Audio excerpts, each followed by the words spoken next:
नमस्कार। गायत्री स्नातकोत्तर कॉलेज सांचौर की ऑनलाइन क्लास में आपका स्वागत है। प्रिय विद्यार्थियों, आज हम विश्व इतिहास में बीए पार्ट द्वितीय में इंग्लैंड की गौरवपूर्ण क्रांति का अध्ययन है वो करेंगे। इससे पहले के वीडियो में हमने यूरोप में औद्योगिकरण किस कारण हुआ था, औद्योगिकरण का क्या प्रभाव पड़ा और औद्योगिकरण इंग्लैंड से ही शुरू क्यों हुआ था, उसका हमने अध्ययन है वो किया था। आज हम इंग्लैंड की गौरवपूर्ण क्रांति का अध्ययन है वो कर रहे हैं। तो देखिए, इंग्लैंड की गौरवपूर्ण क्रांति इंग्लैंड के संवैधानिक इतिहास की एक युगांतकारी घटना मानी जाती है। इस क्रांति के बाद इंग्लैंड में बहुत कुछ परिवर्तन आ गया। इंग्लैंड में शासन की प्रणाली भी बदल गई और इसका जन्मदाता जेम्स द्वितीय को माना जाता है। तो देखिए, शुरुआती दौर में ब्रिटेन की शासन व्यवस्था सम्राट सामंतों की सहायता से चलाते थी और ट्यूडर काल की पार्लियामेंट संसद राजाओं के अधीन होती थी और राजाओं की इच्छा अनुसार कार्य करती थी। संसद के पास राजा के निर्णय को रोकने की कोई शक्ति नहीं थी और इसका परिणाम यह हुआ कि ट्यूडर वंश के राजा पार्लियामेंट के बिना किसी रुकावट के अपनी इच्छानुसार शासन करते थे। किंतु धीरे धीरे ट्यूडर शासकों ने सामंतों की शक्ति को कमजोर बना लिया और अब वे कुलीन वर्ग से मिलकर शासन का कार्य चलाने लगे थे। किंतु यह कुलीन वर्ग अभी प्रशिक्षित नहीं था और इस कारण 1588 ईस्वी के बाद परिस्थितियां बदलने लगी। इंग्लैंड के लोगों की सोच बदल गई और उन्होंने अनुभव किया, पार्लियामेंट ने अनुभव किया कि शासकों के निरंकुश आदेश मानने के लिए वह बाध्य नहीं है। चूंकि इंग्लैंड के शासक पार्लियामेंट के अधीन रहने को तैयार नहीं थे, पार्लियामेंट को वे स्वतंत्र मानते थे। रानी एलिजाबेथ को भी पार्लियामेंट के कारण काफ़ी कठिनाइयां आई थी।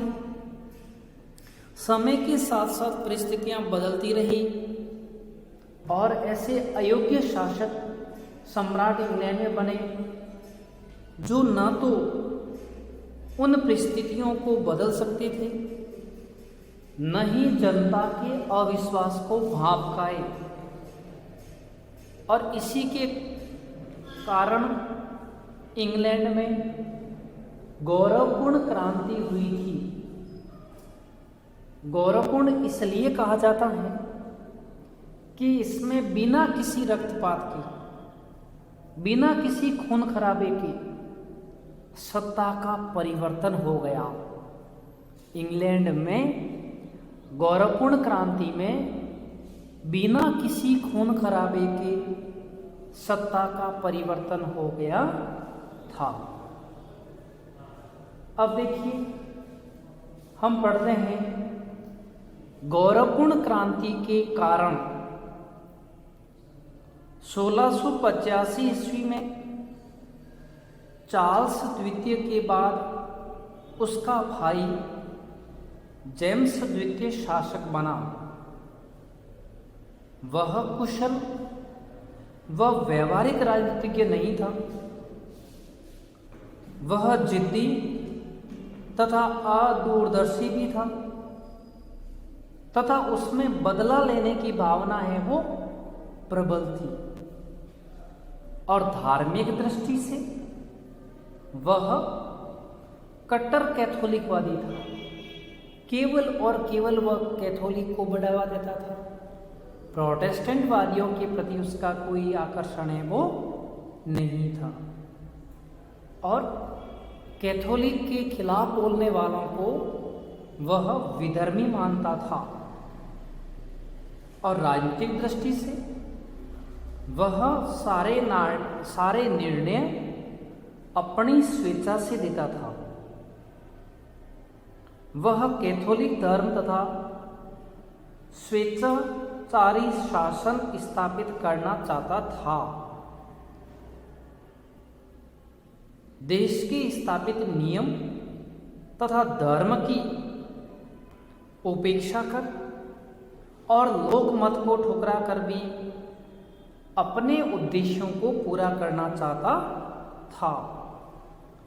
वह भी राजा के देवी अधिकारों के सिद्धांत में विश्वास रखता था।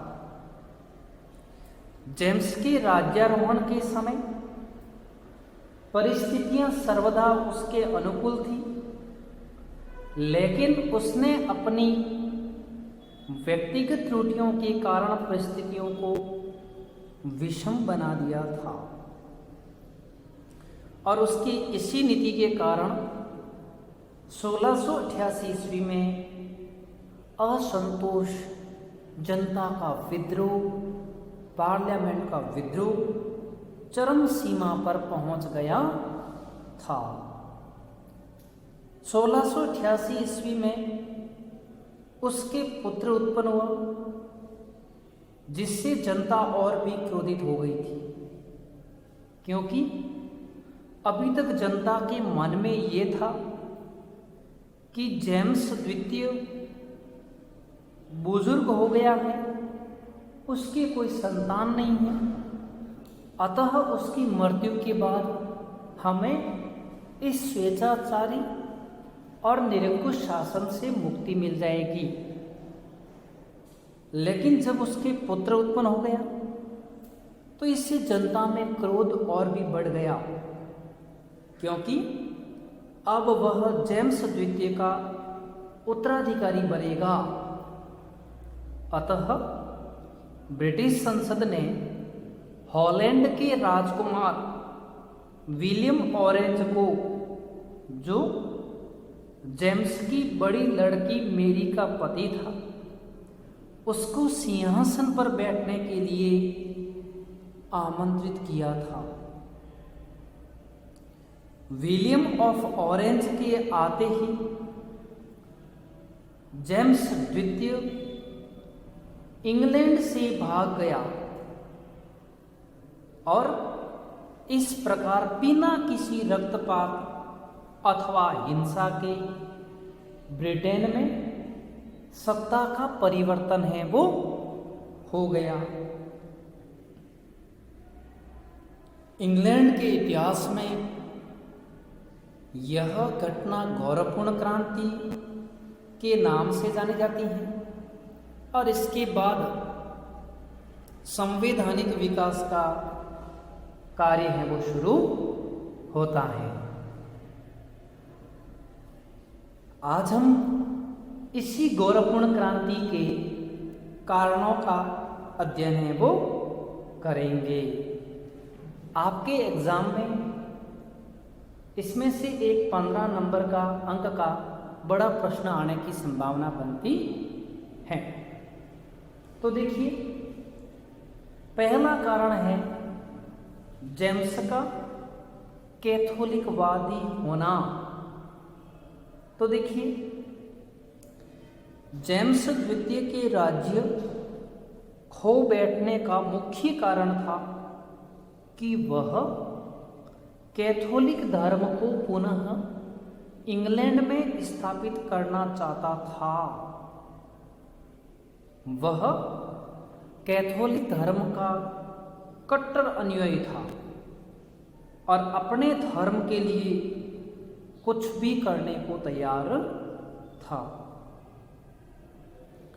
लेकिन वह इस कार्य को करने के दौरान बहुत से लोगों की उपेक्षा का शिकार हो सकता था। इसका उसे कोई भान नहीं था। जेम्स के दरबार में कैथोलिक रीति रिवाज से पूजा होती थी तथा कैथोलिक श्लोक पढ़े जाते थे। इसके विपरीत इंग्लैंड के राजकीय धर्म एंग्लिकन रस्मों की अवहेलना की जाती थी और वह टेस्ट एक्ट कानून को जिसके अनुसार कैथोलिकों को सरकारी सेवा तथा संसद की सदस्यता से वंचित कर दिया गया था, वह उसे रद्द करना चाहता था।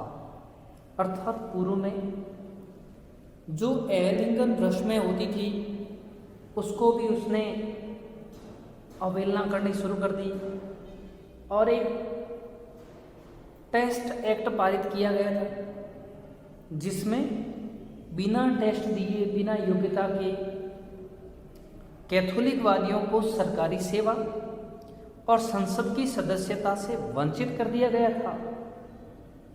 अब उन्हें पुनः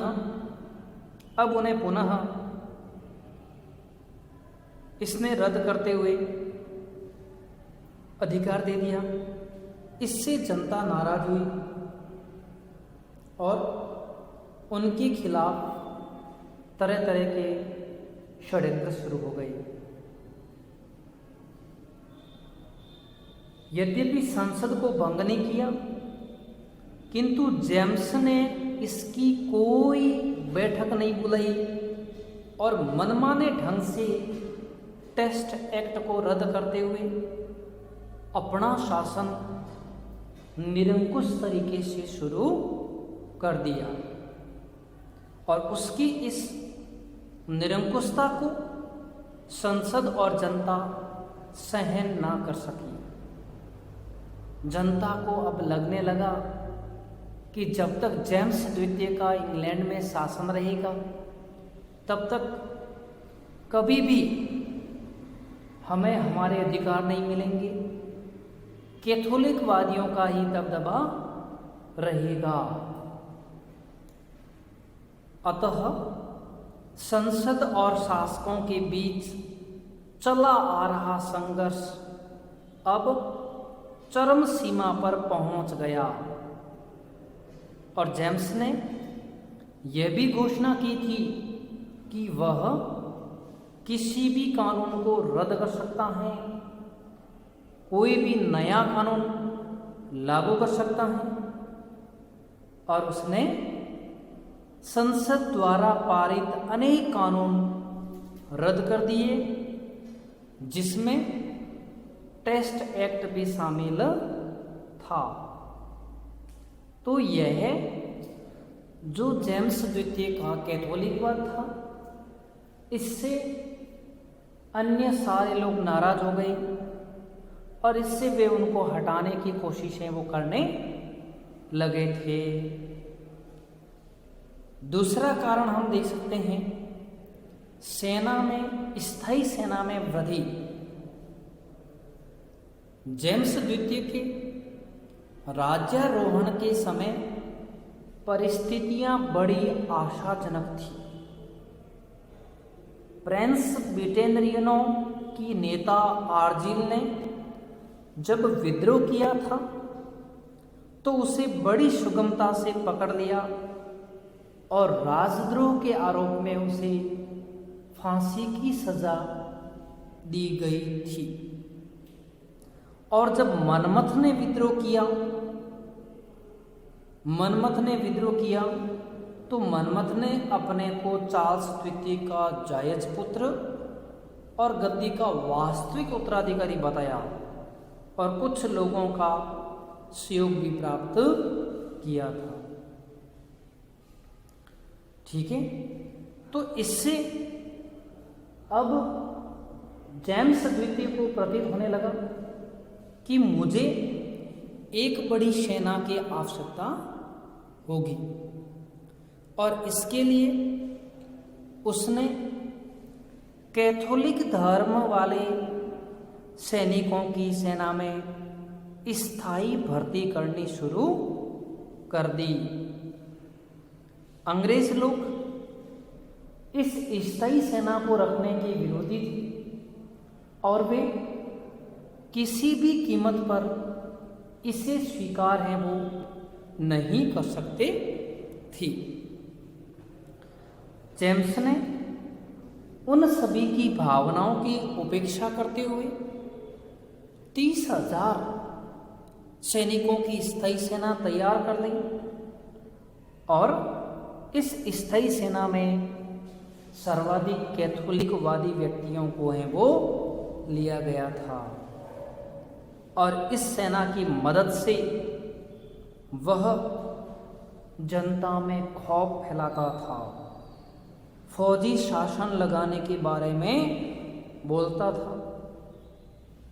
जनता ने इस स्थायी सेना का घोर विरोध किया, किंतु जेम्स ने जनता की भावनाओं पर तनिक भी ध्यान नहीं दिया और लोगों की भावना का अनादर करने वाला राजा के विरुद्ध लोगों का विद्रोह करना स्वाभाविक है वो हो गया था। अर्थात जेम्स द्वितीय जनता की नफ्स को टटोल नहीं पा रहा था। Thank you.